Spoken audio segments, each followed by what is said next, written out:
دو محرم کو فوج اشقیاء نے کہا کہ خیموں کو ہٹایا جائے نہر سے. کہتے ہیں جیسے آرڈر آیا غازی عباس سپہ سالار تھے، حضرت عباس نے اپنی تلوار سے ایک لائن کھینچی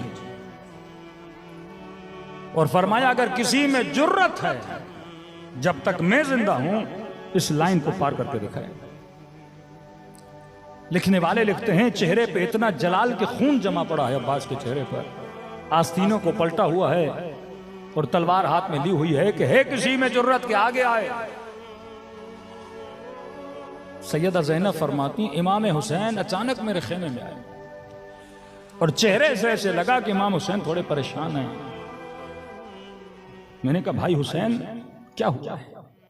فرمایا زینب آپ نے سنا ہوگا کہ عباس نے خط کھینچی ہے اور بڑے جلال میں ہیں اور دشمن کو للکارا ہے کہ کسی میں جرت ہے کہ آگے آ کر دکھائے.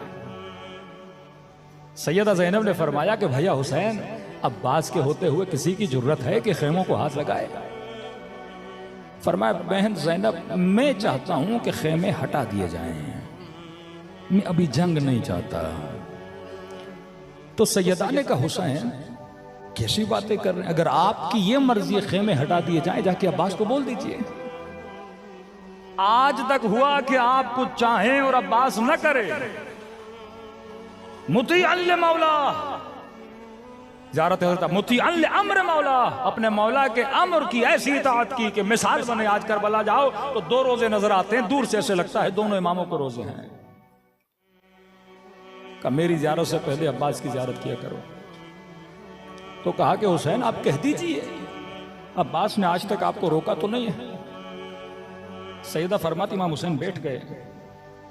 فرمایا بہن زینب جب حسن کے جنازے پہ تیر چلے تھے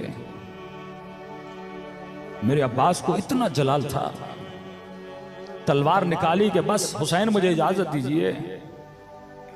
میں نے فوراً بازوؤں کو روکا تھا. میں نے کہا عباس ابھی نہیں، کربلا کا. چپ ہو گیا میرا غازی.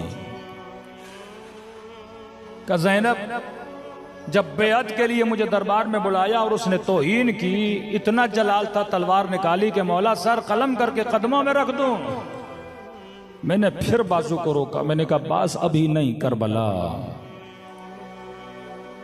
کہ زینب یاد ہے جب حر نے راستہ روکا تھا، لجام فرس میں اس نے ہاتھ ڈالا تو میرے عباس کو اتنا جلال آیا، تلوار نکالی کہ مولا جنگ ابھی شروع کرتا ہوں.